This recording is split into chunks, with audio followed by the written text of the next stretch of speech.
Hello everyone. In this video, we are going to find the acute angle between a given line and a given plane. This is a very important concept from 3D geometry, especially for JEE Main, JEE Advanced, and board exams. I will explain everything step by step, including how we find the direction vector of the line, how we find the normal vector of the plane, why we use sine formula, and how we get the final angle. So let's begin. We are given the equation of a line in symmetric form. X minus 1 by 2 is equal to y plus 1 divided by minus 1 equal to z minus 1 divided by 2.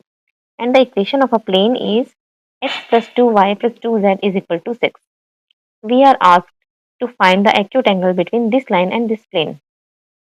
From the symmetric form of a line, the numbers in the denominators give us the direction ratios of the line.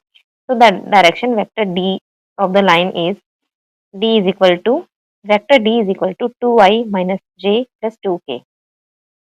Now let's find the magnitude of this vector. Mod d is equal to under root of 2 square plus minus 1 square plus 2 square is equal to 3.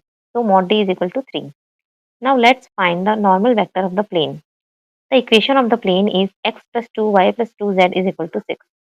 Comparing with the standard form ax plus by plus cz plus d is equal to 0, we get a is equal to 1, b is equal to 2, c is equal to 2. So the normal vector of the plane is vector n is equal to I plus 2j plus 2k. Let's find the magnitude. Mod n is equal to under root of 1 square plus 2 square plus 2 square is equal to 3. Implies that mod n is equal to 3. Now, why we use sine formula and not cosine? Because the normal vector is perpendicular to the plane.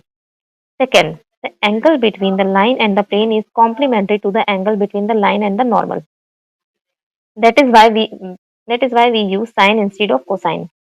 The angle between a line and a plane is defined using the formula sine theta is equal to mod d dot n divided by mod d into mod n. Now we calculate the dot product. Vector d dot n is equal to 2 into 1 plus minus 1 into 2 plus 2 into 2, which is equal to 4. Then substitute everything into the sine formula. Sine theta is equal to 4 by 3 into 3 equal to 4 by 9. Taking inverse sine on the both sides, we get theta is equal to sine inverse 4 by 9. This is the acute angle between the given line and the given plane. So, done. Keep practicing step by step and even 3D geometry becomes simple. Follow Mathology for more powerful math concepts explained clearly. Thank you.